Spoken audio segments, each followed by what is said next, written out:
ఆధునిక ప్రపంచాన్ని ఉక్రెయిన్ యుద్ధం కల్లోలానికి గురిచేసింది. ప్రపంచ దేశాలు యుద్ధంతో అతలాకుతలమయ్యాయి. 2022 ఫిబ్రవరి 24 మొదలైన యుద్ధం మూడో సంవత్సరంలో ప్రవేశించింది. నిన్న మొన్నటి వరకు పశ్చిమ దేశాలు అందించినటువంటి ఆయుధాలతో యుద్ధంలో ఉక్రెయిన్ పోరాడింది. కానీ ఇప్పుడు మిత్ర దేశాలు ఆయుధాలను ఇవ్వడంలో మీనమేషాలు లెక్కిస్తున్నాయి. దీంతో యుద్ధంలో ఉక్రెయిన్ సేనలు వెనకబడ్డాయి. మరోవైపు రష్యా సైన్యం భీకర దాడులు చేస్తోంది. ఉక్రెయిన్ చెందిన ఒక్కో ప్రాంతాన్ని క్రమంగా రష్యా స్వాధీనం చేసుకుంటూ దూసుకెళ్తోంది. అయితే ఈ యుద్ధానికి ఇక ముగింపు లేదా అన్న ప్రశ్న ప్రపంచ దేశాలను తొలిచేస్తోంది. యుద్ధం ఇలాగే కొనసాగితే ఉక్రెయిన్ పరిస్థితి ఏమిటి? Watch the story. ఉక్రెయిన్ యుద్ధానికి ఎండ్ కార్డు పడుతుందా? శాంతి చర్చలకు ఉక్రెయిన్ రెడీ అంటోందా? ఉక్రెయిన్ శాంతి ప్రతిపాదనల్ని రష్యా అంగీకరిస్తుందా? ఉక్రెయిన్ రష్యా యుద్ధం మూడో సంవత్సరంలోకి ప్రవేశించింది. ఈ యుద్ధంలో వేలాది మంది ప్రాణాలు కోల్పోయారు. లక్షలాది మంది స్థానభ్రంశం చెందారు. ఉక్రెయిన్కు పశ్చిమ దేశాలు ఇప్పటికీ సాయాన్ని కొనసాగిస్తున్నాయి. మరోవైపు భీకర దాడులతో రష్యా రెచ్చిపోతోంది. అదే సమయంలో యుద్ధంలో మాస్కో సేనలను అడ్డుకునేందుకు పశ్చిమ దేశాలు భారీగా ఆంక్షల కొరడాలను జులిపిస్తున్నాయి. 2 ఏళ్లు గడిచినా యుద్ధంలో ఎలాంటి మార్పు కనిపించడం లేదు. కౌంటర్ దాడుల్లో ఉక్రెయిన్ ఎలాంటి ప్రభావం చూపించలేకపోయింది. యుద్ధంలో రష్యా ఆధిపత్యం కొనసాగుతోంది. అయితే ఇక్కడే ప్రపంచ దేశాలు ఓ ప్రశ్నను సంధిస్తున్నాయి. యుద్ధాన్ని ఇంకెన్నాళ్లు కొనసాగిస్తారు? దీనికి సమాధానం బహుశా 2024 సంవత్సరమే. ఎందుకంటే శాంతి శిఖరాగ్ర సదస్సుకు ఉక్రెయిన్ సిద్ధపడుతోంది. అధికారికంగా మాత్రం ఉక్రెయిన్ నుంచి ఎలాంటి ప్రకటన రాలేదు. న్యూట్రల్గా ఉన్న స్విట్జర్లాండ్లో శిఖరాగ్ర సదస్సు నిర్వహించాలన్న ప్రపోజల్ వస్తోంది.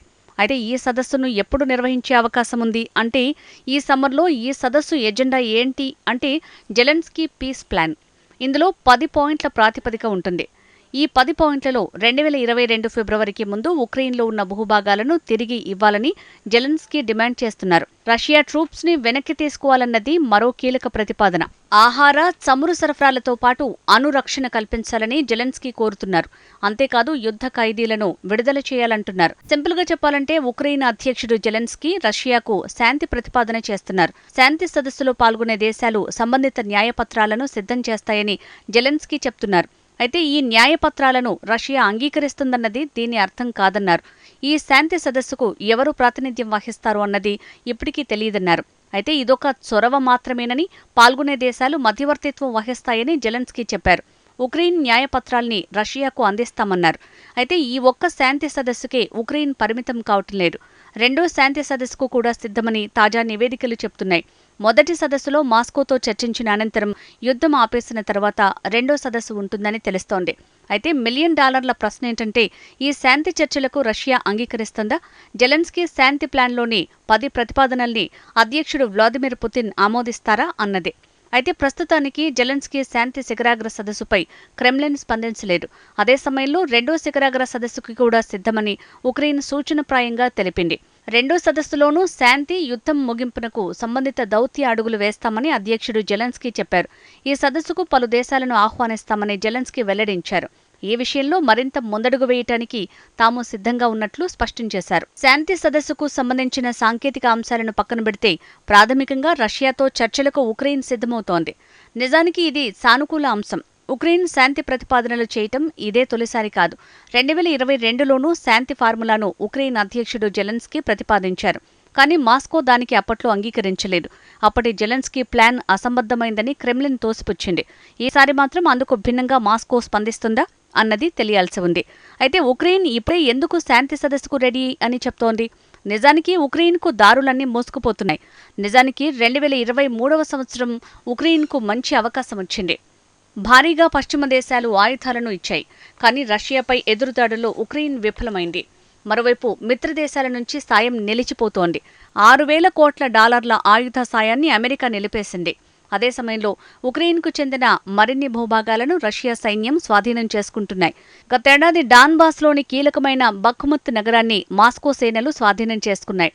ఈ నెలలోనే బఖ్ముత్ లాంటి కీలకమైన నగరం ఔదివక్కాను రష్యా సొంతం చేసుకుంది. మరోవైపు ఉక్రెయిన్కు యుద్ధంలో నష్టాలు పెరుగుతున్నాయి. యుద్ధంలో 31,000 మంది సైనికులు ప్రాణాలు కోల్పోయినట్టు తాజాగా ఉక్రెయిన్ అధ్యక్షుడు జెలెన్స్కీ ప్రకటించారు. నిజానికి ఉక్రెయిన్ సైన్యం వద్ద ప్రస్తుతం తగినంత మందుగుండు సామాగ్రి లేదు. 2 ఏళ్ల పోరాటంతో కీవ్ బలగాలు తీవ్రంగా అలసిపోయాయి.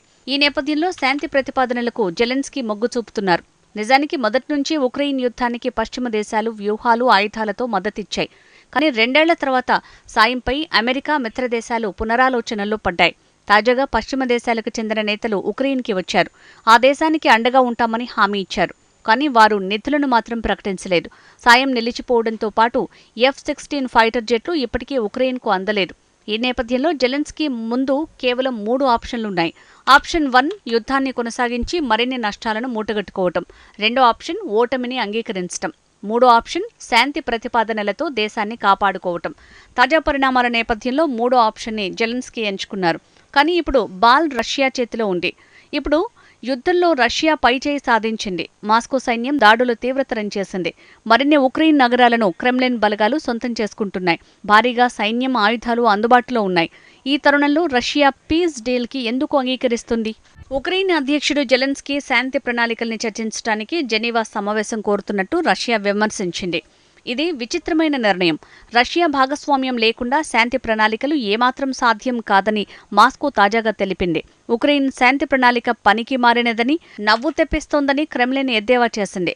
ఉక్రెయిన్ శాంతి సదస్సు ప్లాన్ హాస్యాస్పదమైందని రష్యా చెప్తోంది. వాస్తవానికి ఉక్రెయిన్ యుద్ధం విషయంలో భారత్ మొదటి నుంచి శాంతి చర్చల్ని ప్రతిపాదిస్తోంది. పాశ్చాత్య దేశాలను నమ్ముకుని జెలెన్స్కీ పరిస్థితిని మరింత క్లిష్టంగా మార్చుకున్నాడు. భారత్ తటస్థంగా ఉండటాన్ని అప్పట్లో ఉక్రెయిన్తో పాటు పలు యూరోప్ దేశాలు విమర్శించాయి. కానీ భారత్ మాత్రం ఇరు దేశాల వివాదాన్ని శాంతియుతంగా, దౌత్యపరమైన చర్చలతోనే సాధ్యమని పదే పదే తేల్చి చెప్పింది. యుద్ధాన్ని ఆపేయాలని రష్యా అధ్యక్షుడు పుతిన్కి స్వయంగా ప్రధాని మోడీ సూచించారు. 2022లో ఉజ్బెకిస్తాన్లోని సమర్కండ్ నగరంలో నిర్వహించిన షాంఘై సహకార సంస్థ సదస్సుకి భారత ప్రధాని మోడీ, రష్యా అధ్యక్షుడు పుతిన్ హాజరయ్యారు. ఆ సదస్సులో పుతిన్తో మోడీ భేటీ అయ్యారు. ఇది యుద్ధాల కాలం కాదని, ఉక్రెయిన్ యుద్ధాన్ని ఆపాలని నేరుగా పుతిన్కే మోడీ సూచించారు. యుద్ధాన్ని ఆపేందుకు ప్రయత్నిస్తామని పుతిన్ కూడా సమాధానమిచ్చారు. పలు దేశాలు శాంతికి చొరవ చూపాలని కూడా కోరాయి. కానీ రష్యా యుద్ధాన్ని ఆపలేదు. మరోవైపు ఉక్రెయిన్, రష్యా మధ్య శాంతి చర్చలకు మొదట్లో తుర్కియా యత్నించింది. కానీ ఈ చర్చలు విఫలమయ్యాయి. ఇక శాంతి కోసం ఇరు దేశాల మధ్య మధ్యవర్తిత్వం వహించేందుకు యత్నించింది. ఈ క్రమంలో రష్యాతో చైనా చర్చలు కూడా జరిపింది. కానీ రష్యాకు చైనా అత్యంత సన్నిహిత మిత్రదేశం కావడంతో ఉక్రెయిన్ మిన్నకుండిపోయింది. దీంతో ఇరు దేశాల మధ్య శాంతి చర్చలకు అవకాశం లేకుండా పోయింది.